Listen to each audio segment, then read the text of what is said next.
Hey, good people, how y'all doing? Welcome back to the channel. Today I'm going to be giving you all my review on the Real Housewives of Beverly Hills Season 12 Reunion Part 2. You guys, if there was ever a time for Bravo to have a four-part reunion, honestly, this would be the time. I feel like this season has been so controversial at times, so definitely interesting. Why wouldn't they make this a four-part? They certainly have enough things that they could talk about to stretch this out into a four-part reunion, but for whatever reason, they have decided not to. I just don't understand because some of these other housewives shows on here honestly could be like a two-part reunion. Yet they stretch those out to be a three-part. We lose interest, we get bored, a whole lot goes on with that. So I just don't understand. Secondly, I really feel like they gave Diana a pass during this reunion. I don't care that she was sick.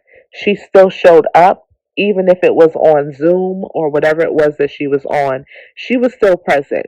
Why couldn't she have been present for the whole reunion, even if she's at home? You understand what I'm saying?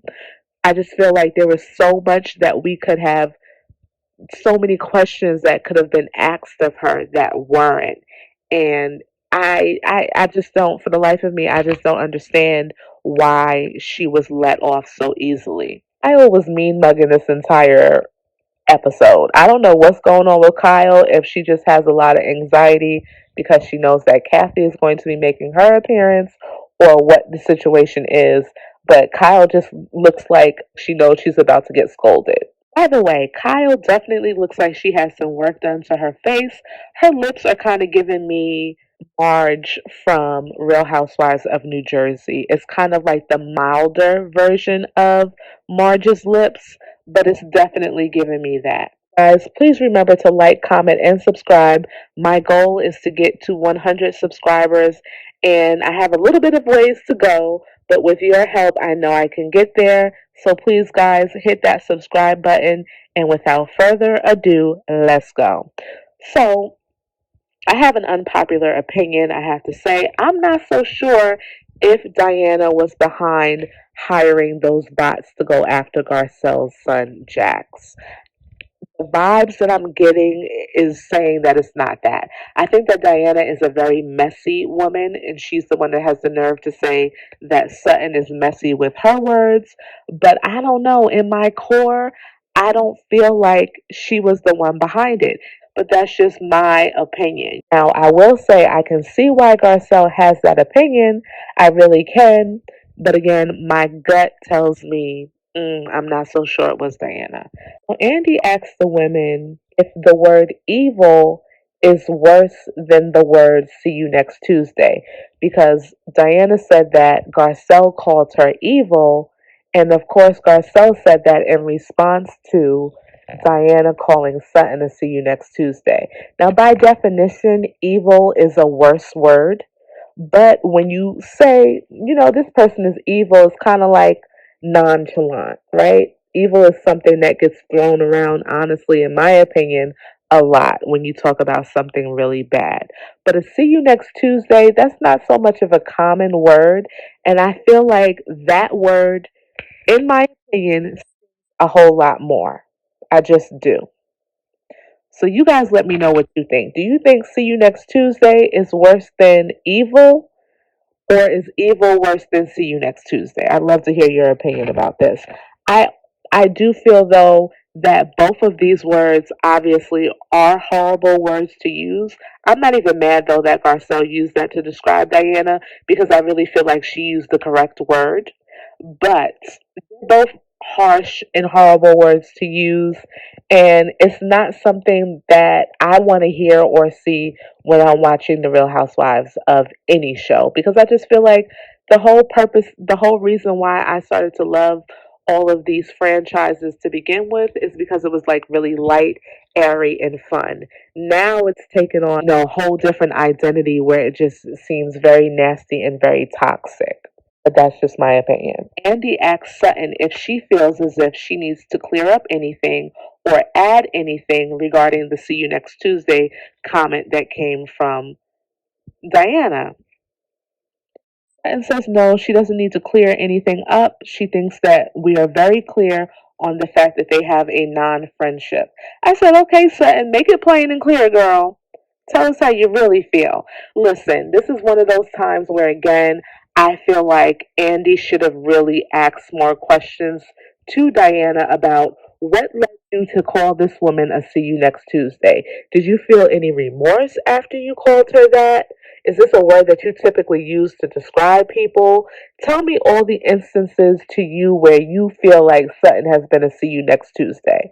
Because honestly, guys, I don't feel that way about Sutton at all. And I feel like Diana was just trying to be cool with the other people. Not that she has to try very hard because they're always up under her butt, but I just feel like, girl, that was really one of the ugliest scenes on the show. And it was heartbreaking to see Sutton's response to being called that name. So I really would have liked to have heard a lot more come out of this segment in regards to that. And I really feel like Diana's feet should have been held to the fire.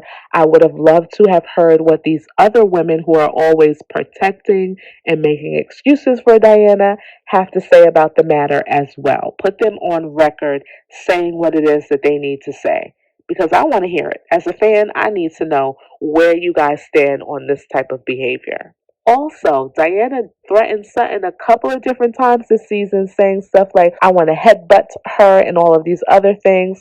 And I would like to have heard what Andy felt about this and what the other woman had to say about this as well. But we'll never know because, again, this wasn't something that was brought up. Diana doesn't even acknowledge what Sutton said, and she just goes on to say that she is really hurt by what Garcelle said.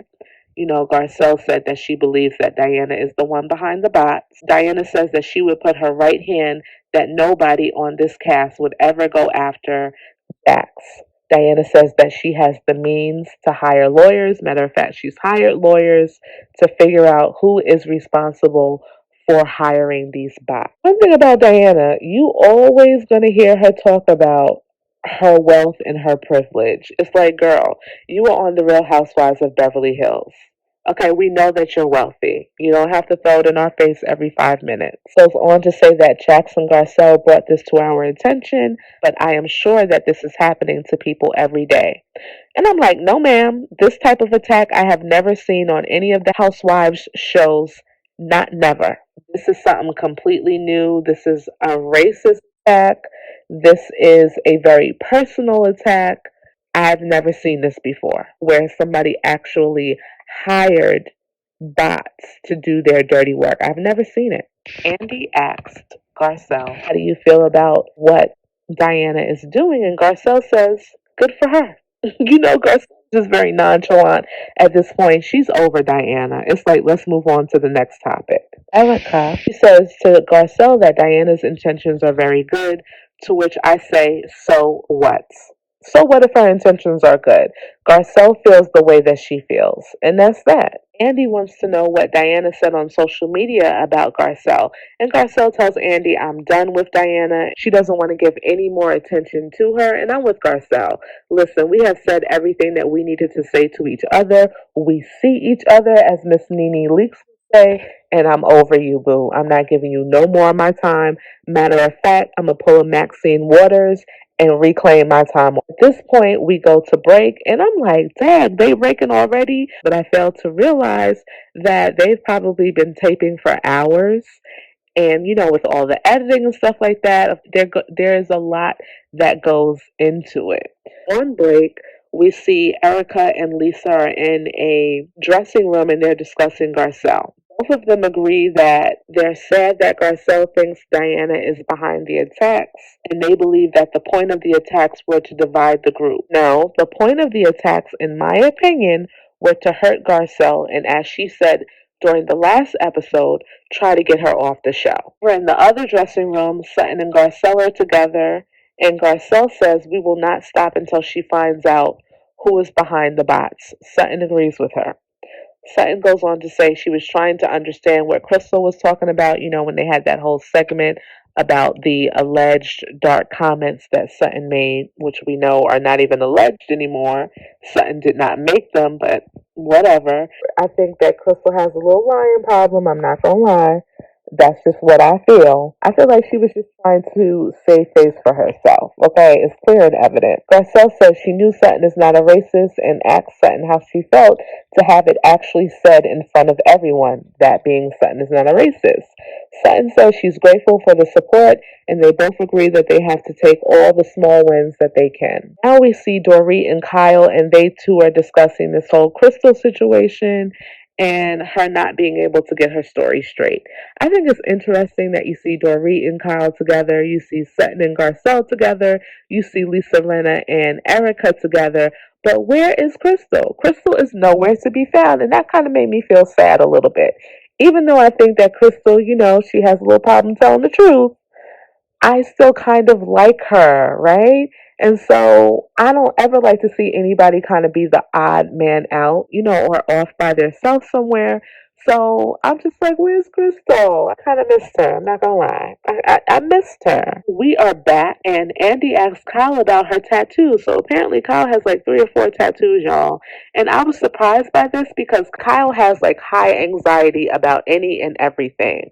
Okay, she can't handle bee stings or nothing like that. So how is it that you're okay with getting tattoos? Her tattoos all have meaning. She has things about her daughters, and I believe that she has something about Mauricio. But then I'm like, if it was a tattoo about Mauricio, this heart tattoo that she has, why not say this is about Mauricio? She kind of says, and this one means something else, and makes it seem like she's not going to say, and kind of, alludes to the fact that she's not going to go any deeper regarding this heart tattoo that she has. So I don't know what that's about, but okay, Kyle. So Andy goes right into the Dorit and Mauricio rumors, and he says that he was unaware of any of these rumors before. It all started when Dorit gave PK and Mauricio a hug after they were at Kyle's house after Dorit's home invasion. And they replay that clip, of course. And it wasn't the hug for me, it was her kissing his back. Like, girl, what are you doing? If my husband ever saw me do that to another man, there would be a problem. If I seen him do that to a female, there would be a problem. I don't care how good of friends we are. That just looked strange and looked off.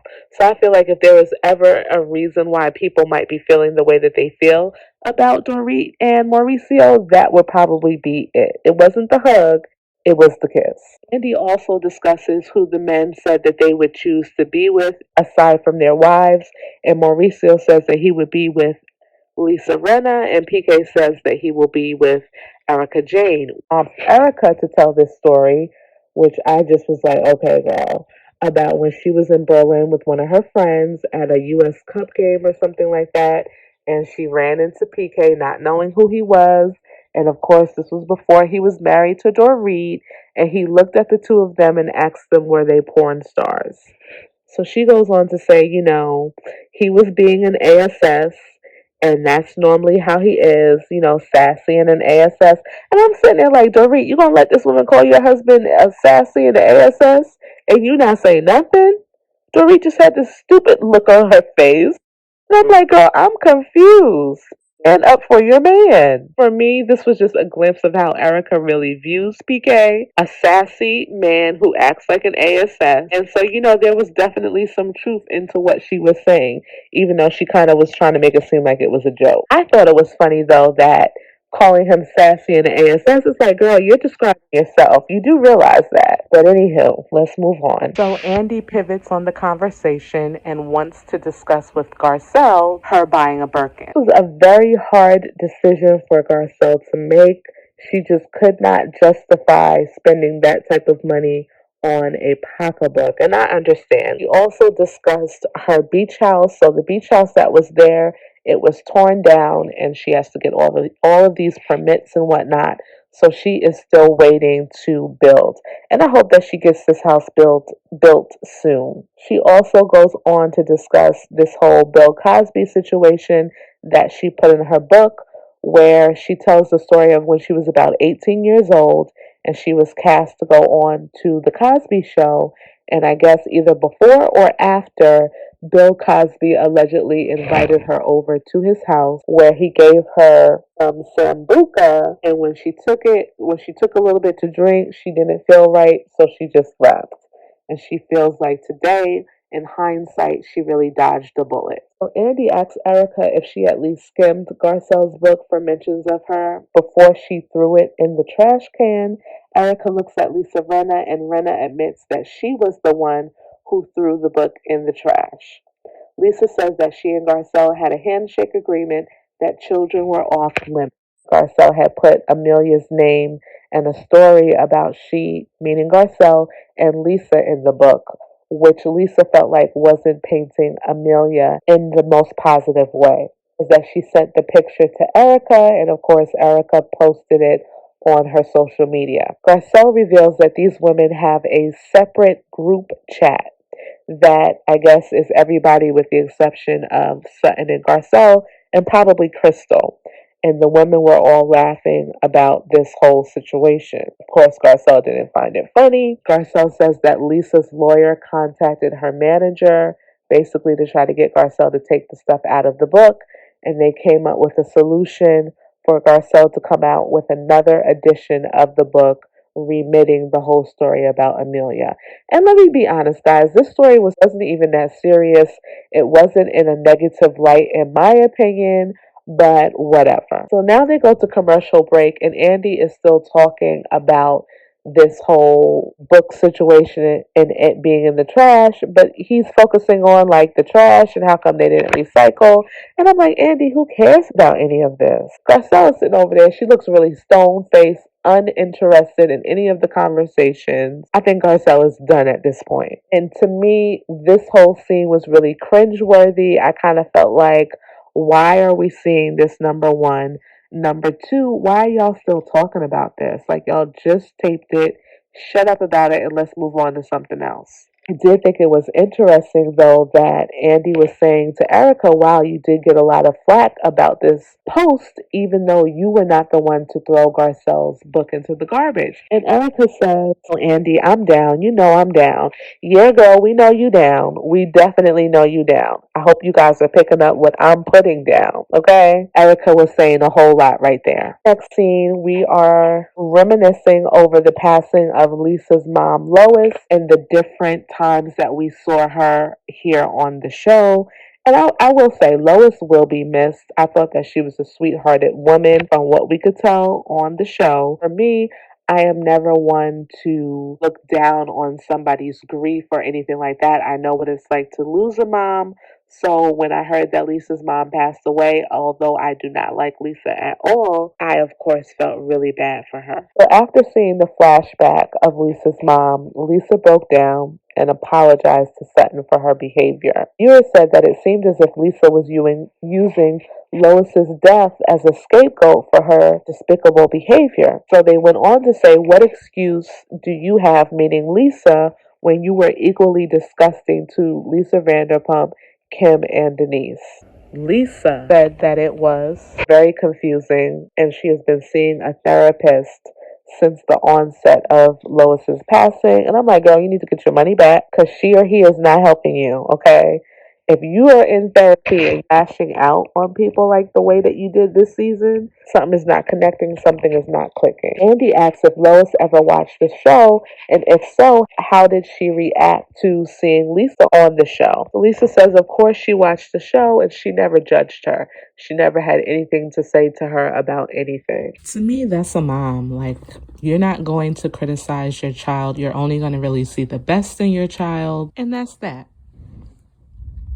Andy then goes on to ask Erika if she ever checked Rinna and her behavior. Erika's short answer is no. For me, I'm like, why would Erika check Rinna? They both are the same to me. Okay, they both have disgusting behavior. So Erika trying to say something to Lisa would be like Erika saying something to herself, right? It would be hypocritical because they don't see, for the most part, anything wrong with the things that they say and or do. Andy then brings up the Dorit situation with her home invasion and Sutton's response to Dorit's home invasion. So they show the flashback. And to be quite honest, I really didn't find too much wrong with Sutton's reaction. I just didn't. I felt like she probably just didn't want to discuss it. Now, in hindsight, maybe she did not want to discuss it because she had been through a traumatic experience herself. Sutton tells Andy that this is the worst thing she has ever said in her life and she will regret it until the day that she dies. She apologizes to Dorit. So Dorit says that she is sure that there are a lot of people who have gone through traumatic events that would not respond the way that you did talking to Sutton. And I'm like, girl, really? Look at Erika, look at Lisa, and look at the way that they've responded to the traumatic events that have happened to them. What are you saying right now? Dorit does thank Sutton for her apology and says that that is something that she needed to hear. Andy then brings up the viewer's response to Kyle getting physical with Sutton, reminding Kyle of how she felt when Brandy Glanville pushed her down the stairs. Kyle did try to say that these two things were very different. I don't know how, because you're both putting your hands on one another, right? Brandy pushed Kyle. Kyle pushed, pulled, yanked, however you want to put it, Sutton. For me, keep your hands to yourself. I never see Kyle do that to anybody else. I really, truly do believe that Sutton is these people's punching bag, and it's just not right. The fact that Kyle doesn't want to own up to the fact that she's wrong for what she did to Sutton is baffling to me as well. So as Kyle is trying to defend herself, Sutton is like, no, hold up. She tells Kyle that she pulled her quite aggressively and that she also jumped to Diana's side about the whole miscarriage conversation. So Andy does agree and says, yes, Kyle, you doubted her miscarriages. Kyle does apologize to Sutton for this. Andy asks if Sutton bringing up her miscarriages with Diana was making the situation about Sutton. Dorit says, yes. Of course, Dorit would say yes. Everything that Diana does is everything, right? The woman can't do any wrong in these women's eyes. So I'm not surprised by Dorit's response. But I just felt like Dorit looked like a complete fool this whole reunion thus far. Like her facial expressions, her lack of being able to say something with integrity, her lack of being able to say something that really makes sense. I'm just over Dorit, and I just feel like, girl, maybe you should not come back next season either. Kyle, on the other hand, does say, no, Sutton was trying to relate to Diana. Andy then asks Garcelle if Sutton is someone that makes things about herself, and Garcelle says, yes, a little bit. Garcelle, girl, don't take the bait. I know that you want to be honest and everything, but girl, I guess you have to applaud Garcelle's honesty. I'm just going to leave it there. Of course, Erika, Lisa, Dorit, they're looking like, ooh, oh, really? I'm like, girl, please. You guys just don't like Sutton for whatever reason, and why not just, as Lisa would say, own it? So Andy asks Erika why she thinks that Sutton is a liability. Erika says Sutton is a liability because she obstructs the women's opportunity to get to know Garcelle because Garcelle is always sitting there defending Sutton. Sutton says the same could be said about everyone there. Andy also agrees with this. He asks Lisa Rinna if she thinks Erika is a liability. And before Lisa can respond, Garcelle jumps in and says, I have never ushered Sutton out of a party. And then they show the flashback at Kyle's Aspen rental house where Lisa Rinna is escorting Erika out because Erika at this point is just saying and doing the most and really making herself look really, really bad. So after this flashback, Erika says, okay, we are all different. Hooray. No, you guys are all hypocrites, okay? Big time hypocrites. Crystal says Rinna, Kyle, and Dorit protect each other way more than Garcelle does for Sutton. I'm going to tell you one thing. Those four were quiet as a church mouse on this one. You know, they usually got a lot to say when Crystal speaks. Crickets. So they show a flashback of Sutton's comments on Watch What Happens Live, where she is talking about having a table set aside or something like that for Lisa and Harry Hamlin, and them never saying thank you for doing that. Sutton says she's not sure why Rinna hates her so much. Rinna says, I don't hate you, Sutton. I don't hate you. Sutton says that she was pretty brutal to her all season long and even continued after filming was over.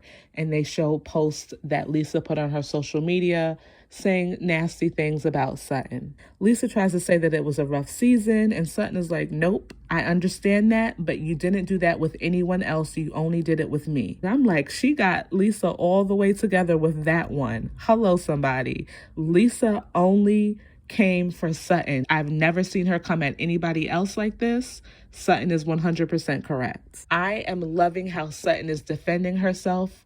I feel like she has redeemed herself. Okay, because there have been several times, both this season and last season, where you would be looking at Sutton like, girl, say something. I love how she's calling these women out on their BS. Sutton says she does not consider Lisa her friend. Lisa then says, okay. So they show a flashback of a lunch that Lisa and Sutton had where Lisa apologizes for her bad behavior towards Sutton. Sutton then says that, she's treated Lisa like a really good friend when everything was going down with Lois. Sutton was often in contact with Lisa, trying to make sure everything was okay. She was being a good friend, and she couldn't understand why, after all of this, Lisa still treated her like crap. Sutton then says to Lisa, I really need an apology. And this took me out. The way that Sutton said it to Lisa and Lisa's response, like Lisa was like taken aback, like, wait, what? She wasn't trying to apologize. It really took her a minute. And then she went ahead and apologized to Sutton.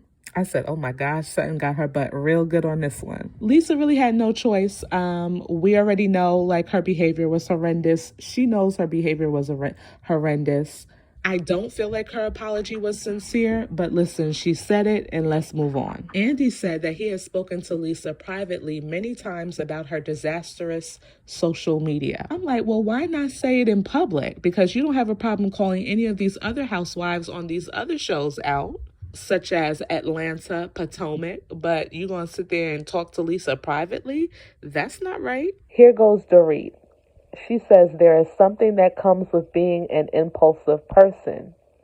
It's some type of thrill that you get. And Lisa says, yes, like dopamine. Andy says, even with the negative attention, you like it? Lisa says, no.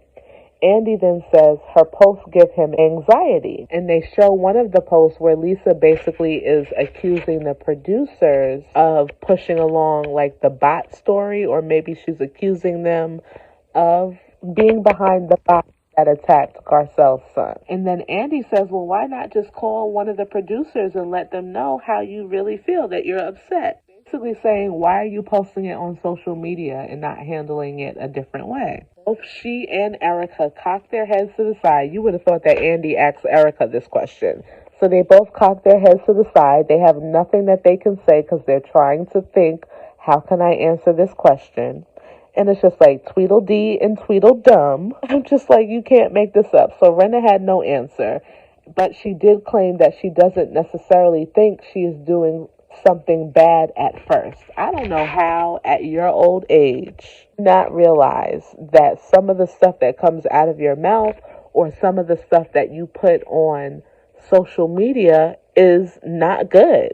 And even Kyle's like, no, like, girl, I'm not going to let you get away with that. So Lisa does say sometimes she does know right away that she said something that she probably shouldn't have said. So they also show another one of Lisa's deleted posts where she says, we fight on our show. If we fight with Garcelle, we are all of a sudden called racist. That's BS. I will not accept that.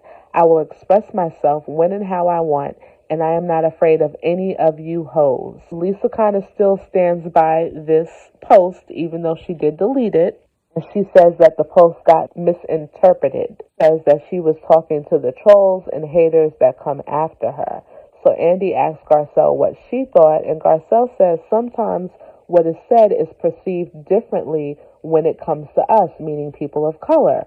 So therefore, if you are not around a lot of people of color, it could have an undertone of being racist, and it could be considered a microaggression. For me, I could not have said it any better. I was hoping that this moment would kind of be a teachable moment to Lisa and they would have a little bit more of a dialogue in regards to it. They do show a flashback of when Garcelle and Kyle went out, and you know that situation last year or the year before where Kyle said on the reunion, I believe it was Garcelle's first year, when Kyle says that Garcelle never paid her the money that she said she would donate towards Kyle's charity.